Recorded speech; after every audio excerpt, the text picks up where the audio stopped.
Art Talk Rewind, a podcast series by Luxembourg Art Week. This series revisits the art talks that took place at the fair, where partners and guests explored key questions shaping contemporary artistic creation and the art market. Episode 6: From Myth to Pop Culture, the stories we tell ourselves, in collaboration with Casino Luxembourg.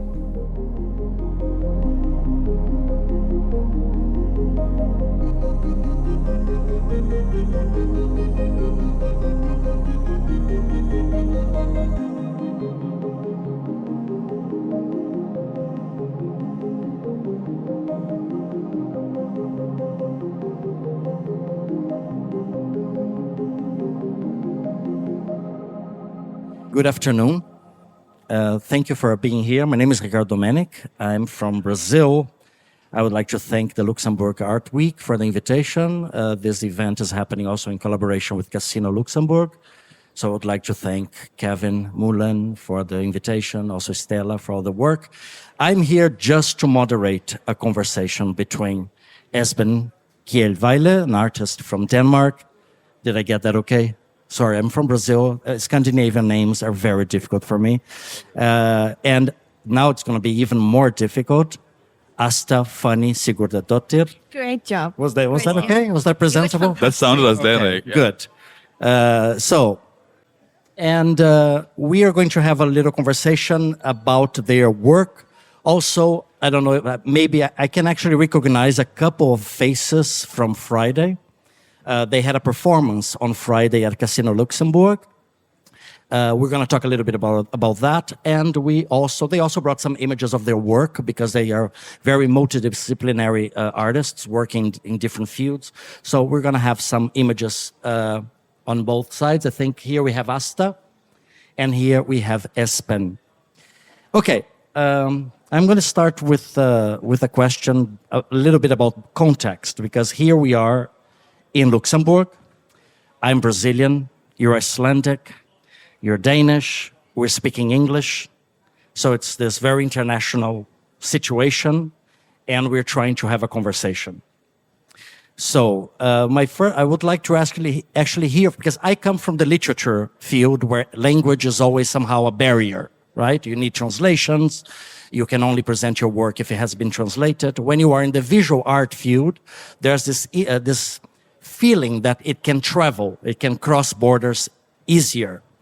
Do you feel that is true, that it somehow, the work, when it's visual and less dependent on language, that it actually crosses these borders easier, or the border just becomes kind of, you don't see it, but it's there? There are references that maybe are not so well understood between countries. So how is it then to show your work as a Danish artist, as an Icelandic artist, when you're showing your work in a place like Luxembourg or some other place? Do you feel that visual work travels and crosses borders or not? I think for me, I started more like in music. Before I started studying sculpture at the Art Academy in Copenhagen, I have an education from the Rhythmic Music Conservatorium. And I was DJing a lot. So I was traveling a lot, DJing at nightclubs. And I felt that was a way of like communicating, but without using language, because you were communicating through the music and through movement.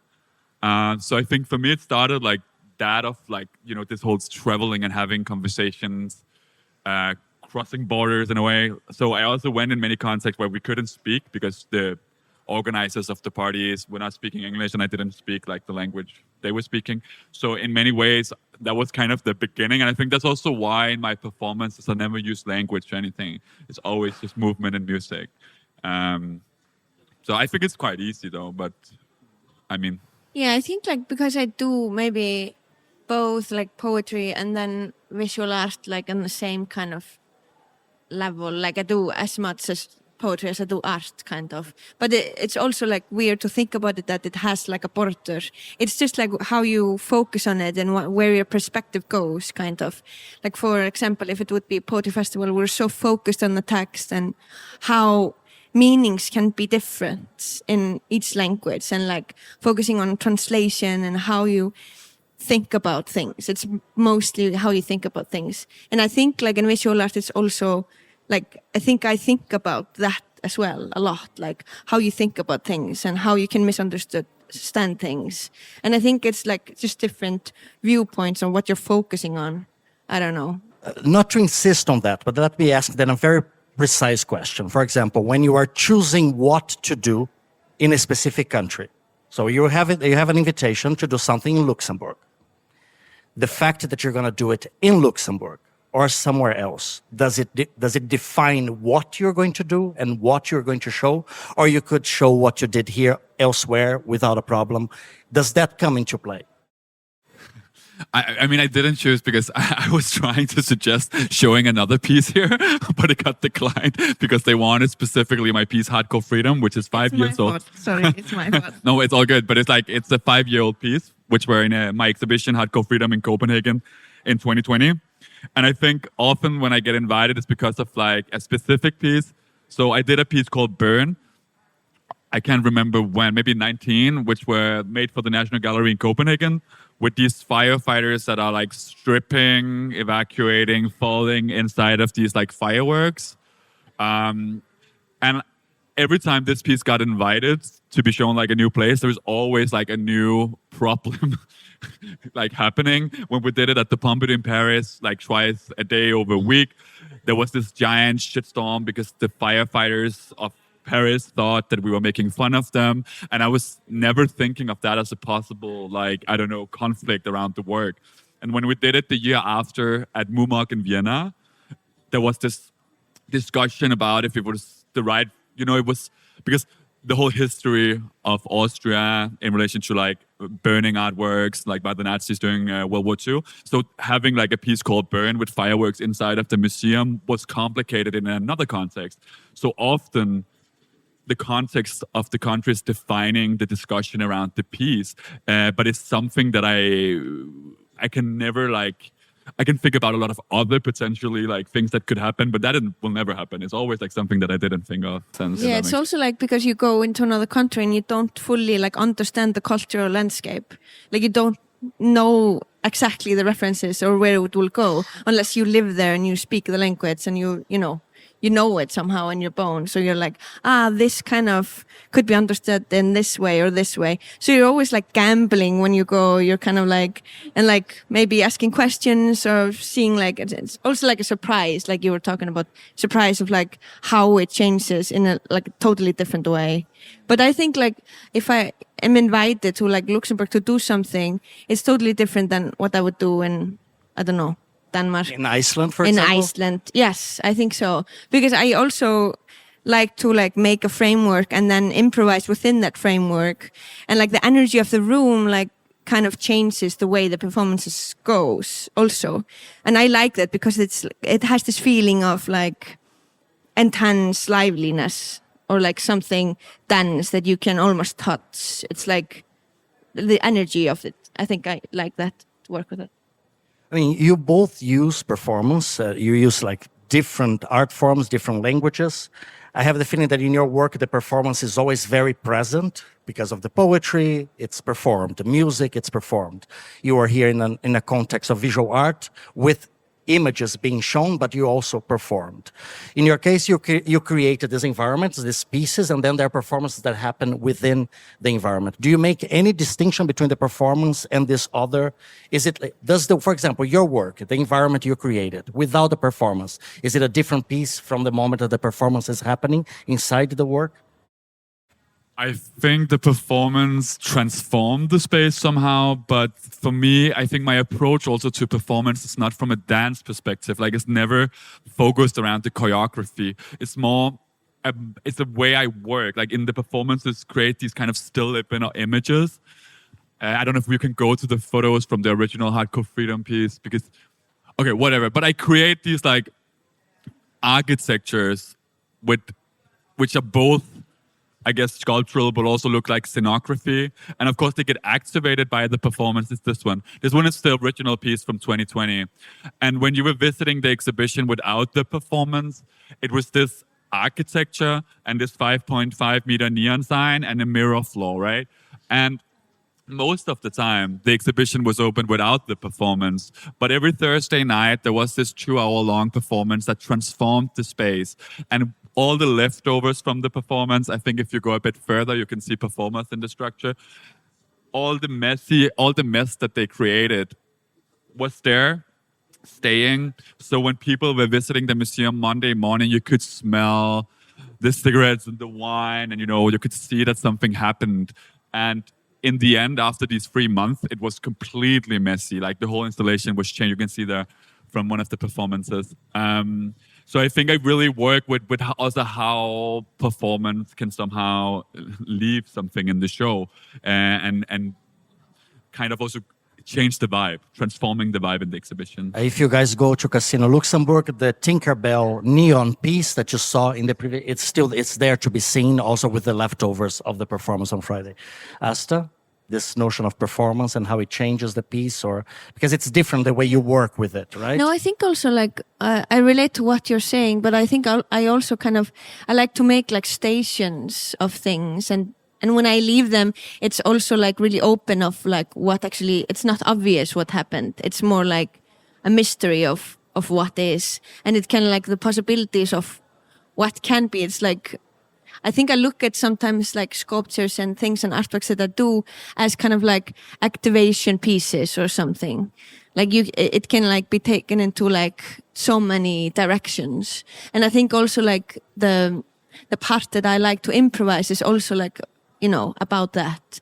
This kind of like, where's this going, and where it depends on like the people that come and the energy that's in the room. So I think like, working with a space, working with like objects or sculptures or something like that, it's kind of like doing the same thing somehow.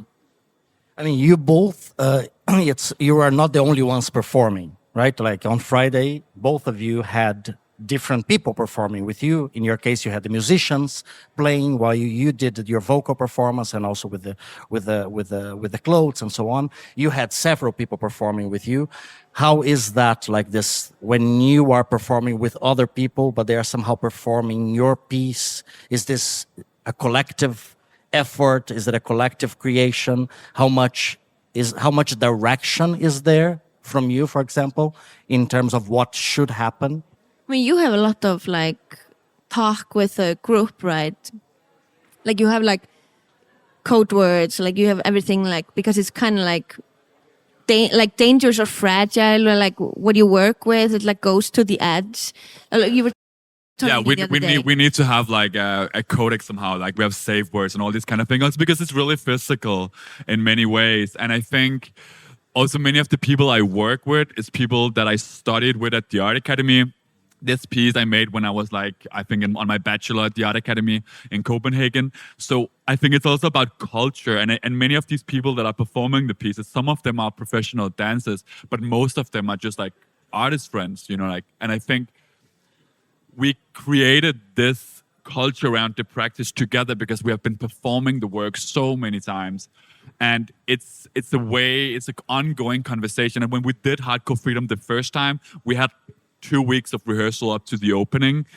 When we did it now, we more talked through the scores, did some tried out some of the movement, but we all know, okay, it's this vibe that we're going into.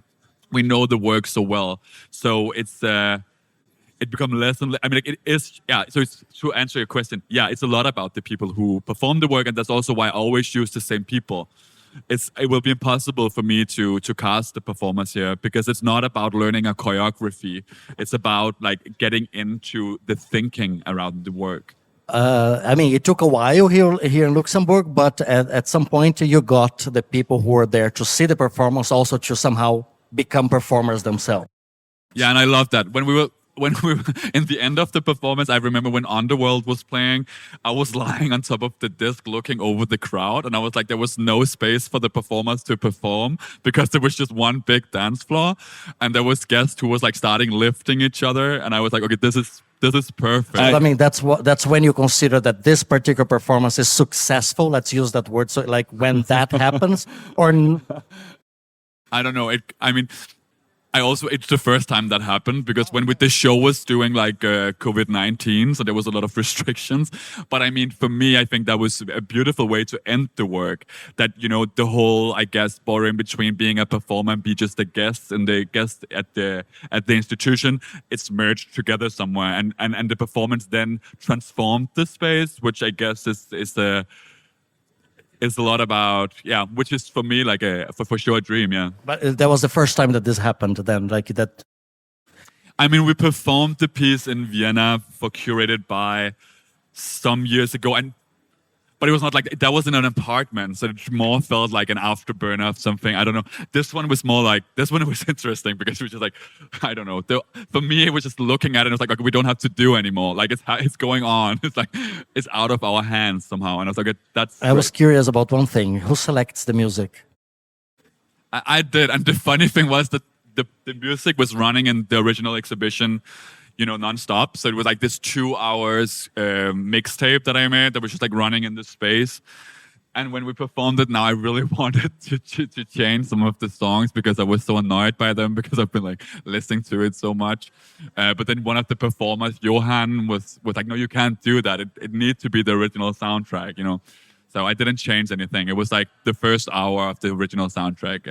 I was talking to Ásta after her performance, because I was a bit like, I come from this more poetry and experimental voice thing, and I was a bit nervous about coming to moderate this conversation because we were going to be in this visual art element. And then when I saw what she did, which was like very performative and between music and poetry and so on, I thought, okay, I can access that. I know how to access that. And I find it interesting, like this change of context, doing something which is almost like, it's a concert in a way. What you did could be seen as a concert. It could be seen as music.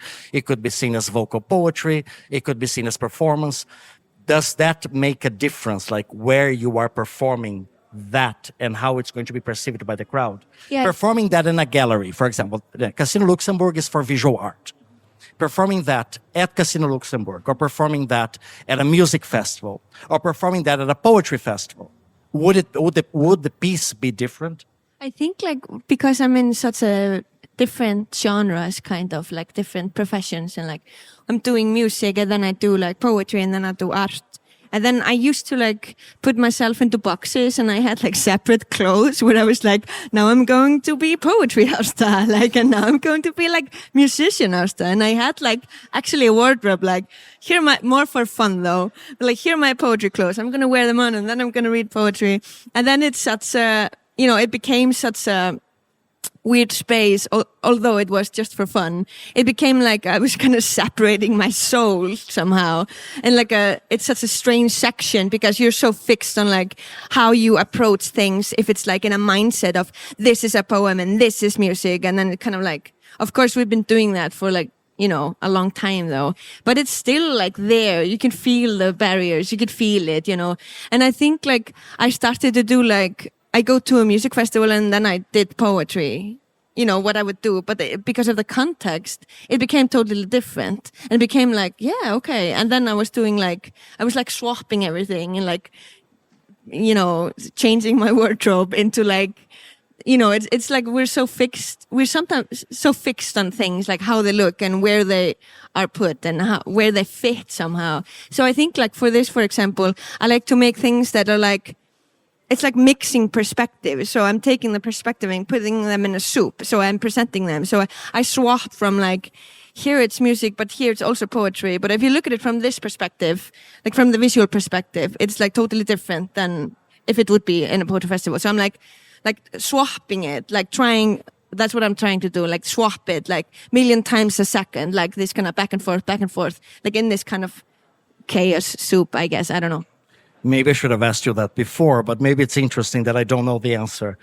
For me, what you were saying, there were moments that you were articulating what could be words, but if they were Icelandic or nonsense, for me, it would make no difference because I have, you know, I speak Portuguese. I have no idea of Scandinavian languages. Were they words or not, and does that make a difference? That's also a question I don't want to answer. Okay. because it's kind of like, it puts you in a position of like, this is the direction I should understand it. Of course, you know, it is like understandable to give like context of what it is. And I can tell you, like, when I was like preparing this, I was like looking at like different sentences from like different myths of like how the world came about, like super heavy and dramatic, but like these sentences of like, you know, also different myths. Like I think I was like exploring like 100 myths of like how the world came about and like how this chaos was created. And it was so interesting of me like looking at the words and kind of like playing with them in a really superficial manner somehow, of like swapping them and like making like chaos out of those words, like as like a starting point, as like chaos that could, you know, go anywhere. Like the possibilities are endless. And I think we are at that time now, like this is like the beginning of the beginning. Like I think now, I don't know, it's like a time of like something is beginning to like dissolve and like the chaos is coming, and I'm really excited for that. Okay, thank you. Okay, you brought up in a way the title. The title of the talk should be From Myth to Pop Culture, the Stories We Tell Ourselves. The first time I saw that title, and I was thinking from myth and pop culture, the thing, I'm going to tell just a quick story. The first thing that came to my mind was when I was a child, and an older person called my attention to the fact that in Star Wars, there were all these mythic elements. The father and like, you know, Luke Skywalker's the hero that always comes back, and good and evil. And there were these very old structures. And I remember that at the time I was very surprised. I didn't know that you could do something that was futuristic. It's science fiction. It's Star Wars and it's pop culture and it's entertainment. But it had this very old elements from myth in a way. And how you can do this, how you can in very new things in a way, be telling an old story. There are some elements of Star Wars that's very old in a way. So, and then like the title is The Stories We Tell Ourselves. Are we telling ourselves different stories now?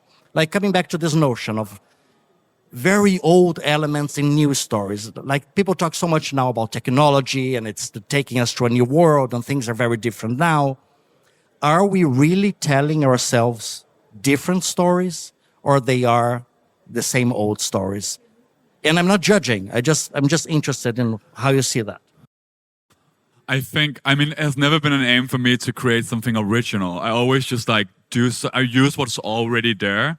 And all the references for hardcore freedom, for example, is like specific scenes from coming-of-age movies, like American-produced coming-of-age movies, that we overperform and perform again and again and again and create these stills.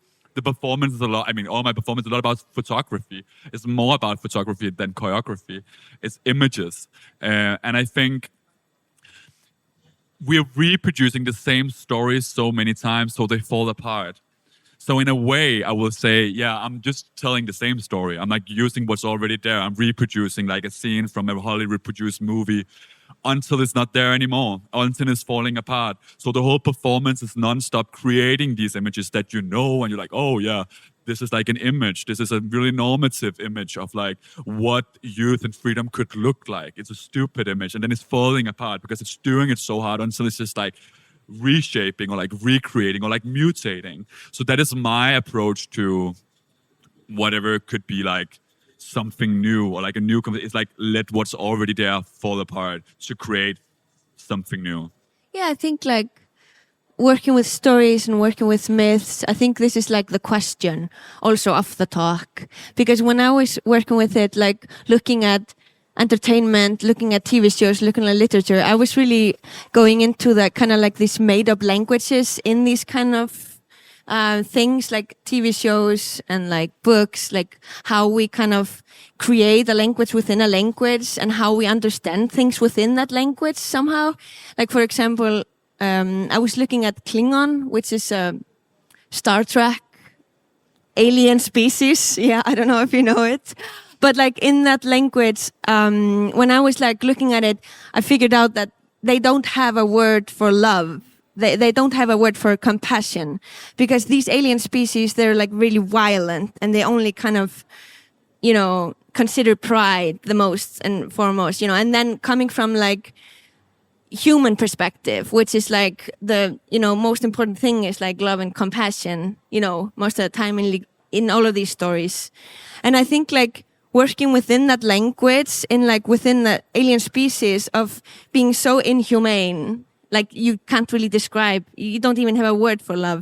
And then what I was doing also in the performance was like, I was like reading a poem that I made in Klingon, trying to describe love, like not using the word love because they don't have it. So I was like kind of going around it and trying to describe something that, you can't really understand. And I think like this is a lot in our, culture in the world, this kind of like misunderstandings and trying to communicate where we don't speak the same language.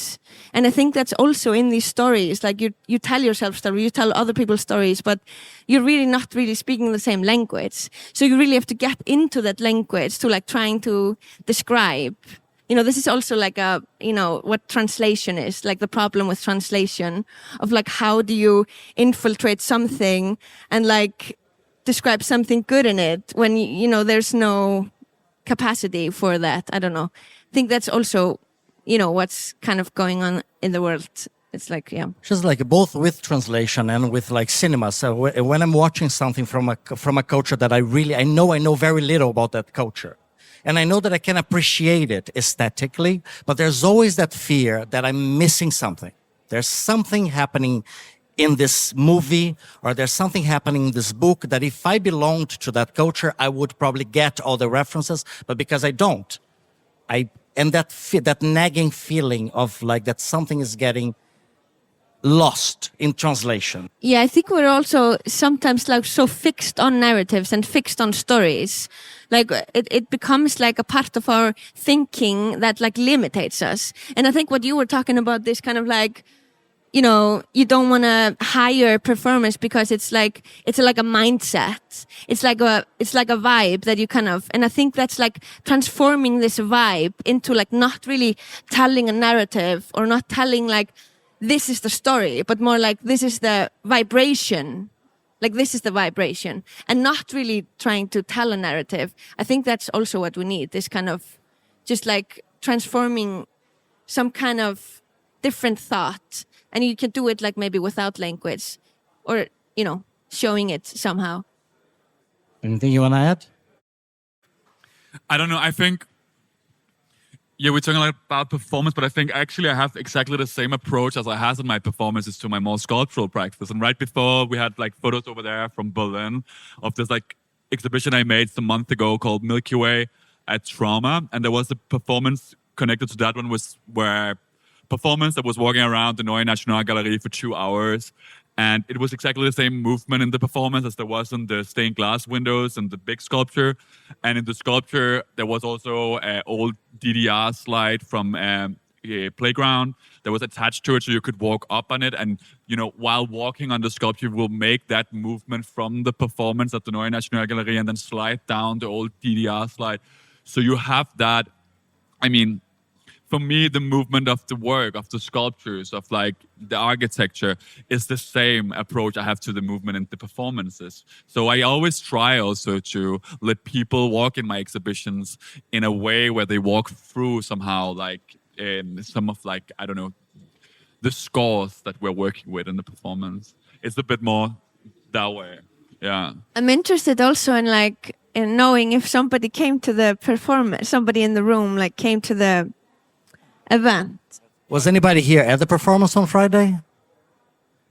3, 4, 5, 6. Okay.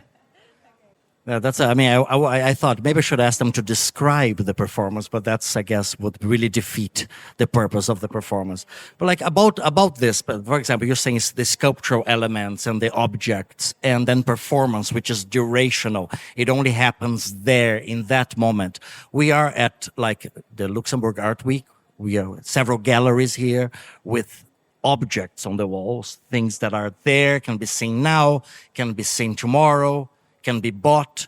Like, what is the relationship nowadays of galleries and institutions with that? Like when you produce objects, let's say, and these durational pieces that, people have to be there to experience them.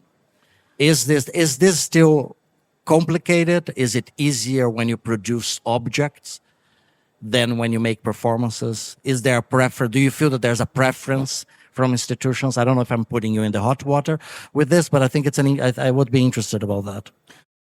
I mean, for me, it's completely entangled. I'm educated in sculpture. So for me, it's always like the starting point is, as I said before, like visual arts. I come from visual arts. My performance is in the context of that. But for example, the original Hardcore Freedom, like the neon piece here is 5.5 meters, hanging in the permanent collection of the Brands Museum. I think they have an idea that they want to put up the performance again one day. So, it's also a way that the performance can keep on existing without also me being in the power of like controlling when and how. So they can put it up if they want to. So in that way, I like that the materials like that are surrounding the performances can still live and have an institutional life after. I work in stained glass, I work in bronze, I work in steel, I work in fiberglass. It's really working in these materials. Also marble, and that will, stay also when I'm dead. So it's like I think that is really in the context of sculpture and having like a sculptural praxis. And of course, in a way, you can separate it from the performances, and that's fine. But you can also, like, from just like one Google search, find all these objects being activated through the performances. So for me, it's like they can exist without the performance for sure. And I don't have a preference. It's just like different approaches. I mean more from the institutional side. Yeah. There's a preference from their side. No, I don't think so. I mean, my exhibition, the very yellow one, is on right now, called Solar System at the Casino Museum of Modern Art in Denmark. And they asked me if I wanted to have performance in the exhibition, and I said no.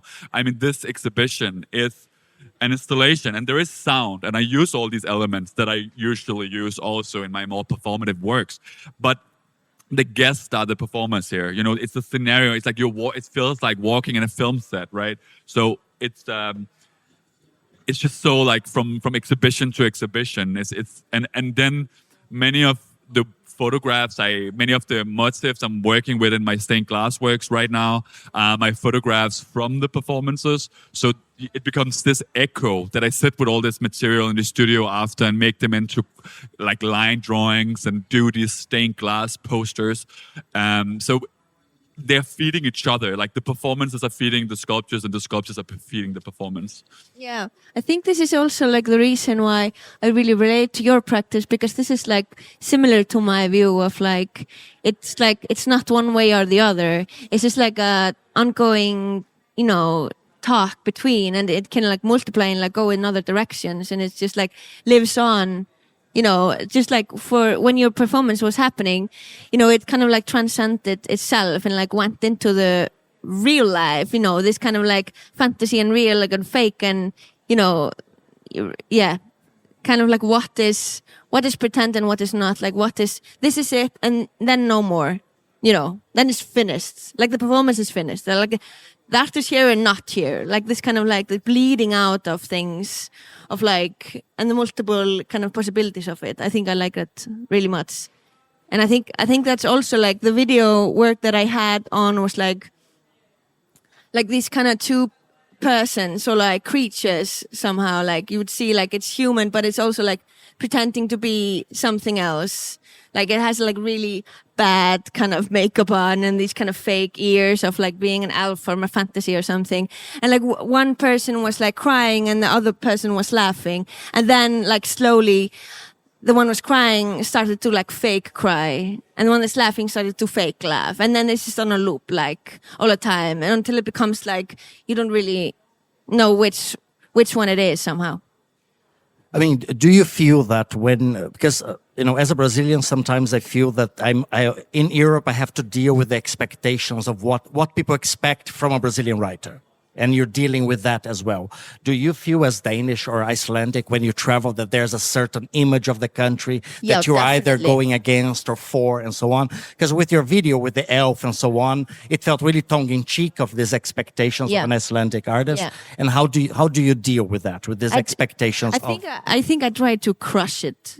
Like I think I try to, I don't know, hopefully I'm succeeding, but I think like because I think it's like a lot of like how people talk to you is their expectations of you. I remember when I was like in this electronic band and I was like a singer, and then people knew I was like the singer in this pop thing, then they kind of spoke to me differently than like if I was a poet. And I just like really felt it, like physically felt it, like when I spoke to people. In Iceland or everywhere, or? No, it's just like, in the world, like, I don't know, maybe also in Iceland, but like Iceland is so small, so everybody knew me there, so, but it's like different, like these expectations and the image of something. It's like, it changes the way communication happens. So this kind of thing, like me going, and then there's a certain vibe of Iceland, and I think like kind of pinpointing it or like mentioning it kind of breaks the ice somehow, or like you can take it anywhere from there if you manage to cross it somehow, or like, yeah. I don't know how it is for somebody from Denmark, because I know that Iceland, there's a certain image in the world of what an Icelandic artist is. Do you feel that happens in terms of like being from Denmark? I mean, you can say a lot of things about my work, but it's not Scandinavian minimalism, that's for sure. And I think, but I don't know, because I already found like everyone is always saying, oh yeah, your work is so influenced by pop in a way that cannot exist in Scandinavia, because people, like if you look at like Scandinavian art collections, the National Gallery, for example, they like just like as an ideology, like hated pop. You only have Louisiana that actually like collected pop. So in a way I did something that was not legal. But I think when I went to New York last year on the IACP residency for half a year almost, then everyone there was saying, oh, you're so Scandinavian. And I was like, okay, I don't know. And in New York, I'm so Scandinavian. And in Denmark, I'm so American. But I guess there is something about the friction, about being always outside of the pop culture, always being, when you are in Denmark, you always say like some things that is happening in New York or LA will happen in Copenhagen 5 years later. And I think that there is something about this friction also not, like that I'm trying to go into, right? And also being schooled more from DJing, like not producing music yourself, but using music that already exists, but like in new ways. It really is a way that I like to approach also sculpture and art history.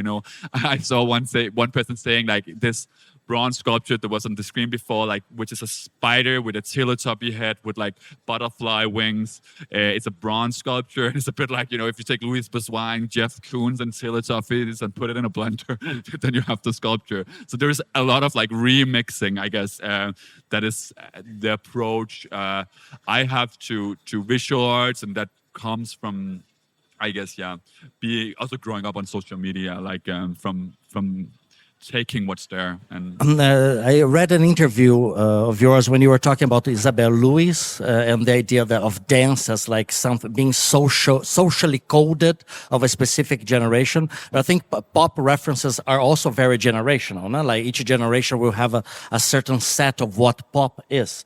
Yeah. And I wanted to get to this point of this idea of generation. It's a word that comes up a lot in texts about you or when you are talking as well. And why is this important somehow for you? I think, it's the generational is not like a topic. I just more think it's something experienced. If you are a millennial like I am and you grew up on the internet and you are the last generation that can remember before and after, then for me at least, it really became something that I can't escape. It's like technology shaped my approach to image production and to flow of images and to my identity being digitalized on Instagram or TikTok. And I think that's how social media also changed our way of moving and how algorithm changed choreography. And with Isabel Louis, like which the idea of social dance, is also a way of like working with the not trained body. Because if you look at choreography, at the ballet dancer, for example, spent the whole life. I've been working a lot with ballet dancers from the Royal Ballet in Copenhagen, and they are holding their bodies because they're trained to have control. And if you look at social dance and everyone dancing on TikTok, you are mirroring what other people are doing. So it's not from a trained perspective. It's like doing what other people are. It's like an echo, you know, going through algorithms. And that's how you can say like dance became more like democratic and also reshaped our idea of movement. And I think that's fascinating. And for me, that was something I wanted to feed into, how we are moving our bodies in new ways because of social media.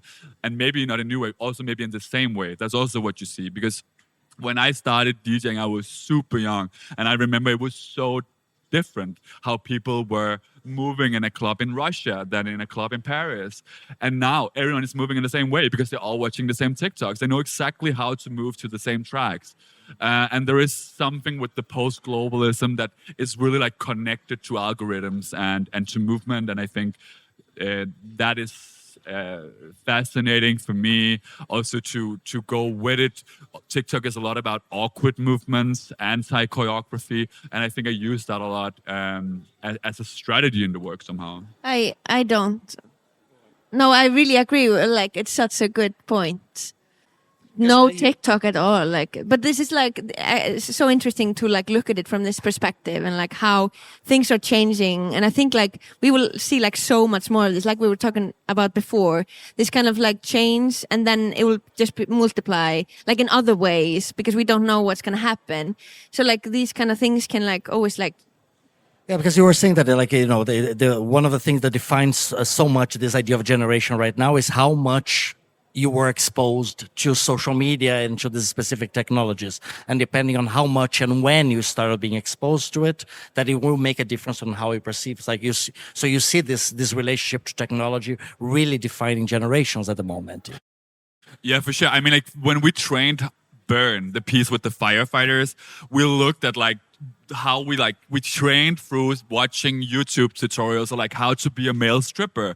And that is like, you know, we were amateur strippers. That's what the piece is about. We were like artists trying to strip inside of the art institution without like being like a professional stripper, you know, but we used YouTube to get educated in like how to learn it. And of course, it didn't look professional at all. And it became a point. And I think that is also a really millennial approach to social media, where I think Gen Z, who looked at us, who can't remember anything else than social media, will be a bit more, I mean, maybe hold a bit back. You know, they use also TikTok a lot more, where you can just watch content. You don't have to produce yourself.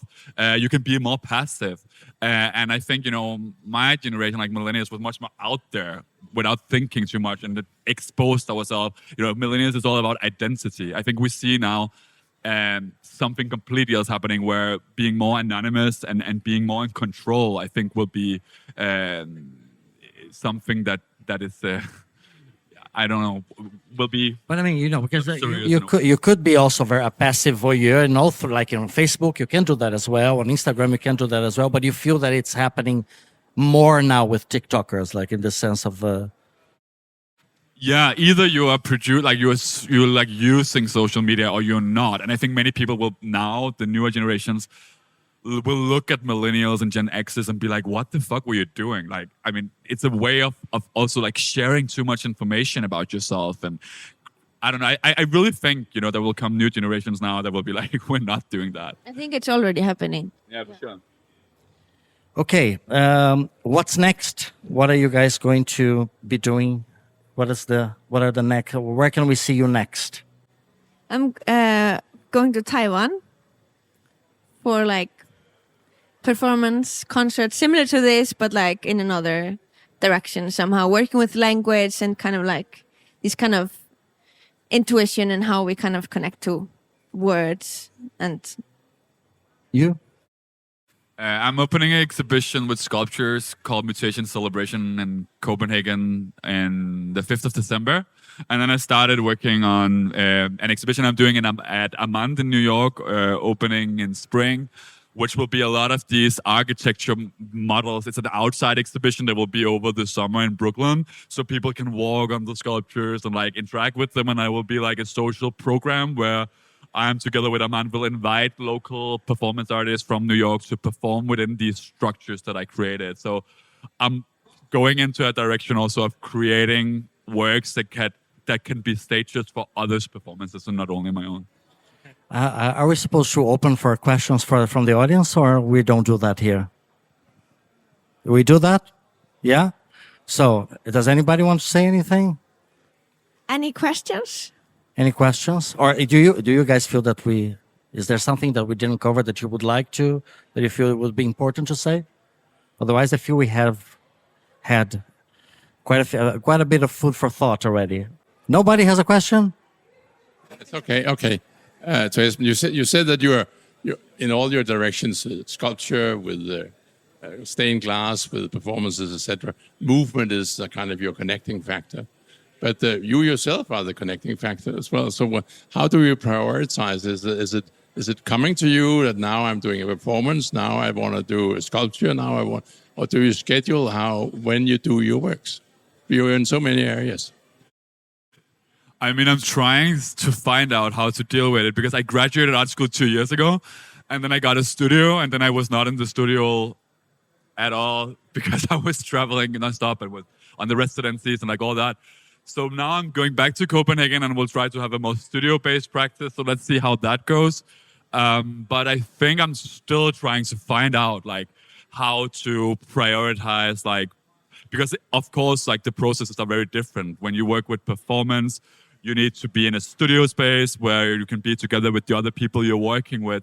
With sculpture is like, with my work at least, it's like, productions that I have to like learn from. I think I'm really trying to figure it out. I can't come with like a clear level. I think I'm not trying to separate it, but then there have been like, for example, with my exhibition right now at Kunsten took a lot of my time for the last year and I've been working a lot on that. And that means that I've not been doing new performances over the last year. So, right now sculpture's really been like occupying. So I haven't really produced anything new in relation to performance, but then I've been like re-performing all the works like I did here Friday. So it's a balance that I'm trying to find, I guess. Anybody else? No? I think we've covered everything, right? Maybe not explained everything, it all. but... Okay, so then thank you very much for being here, for being kind and attentive. I want to thank Esben and Ásta for allowing me to have this conversation with them, and I hope it was good for everyone. So thank you very much. Thank you so Thank you. much. Thank you.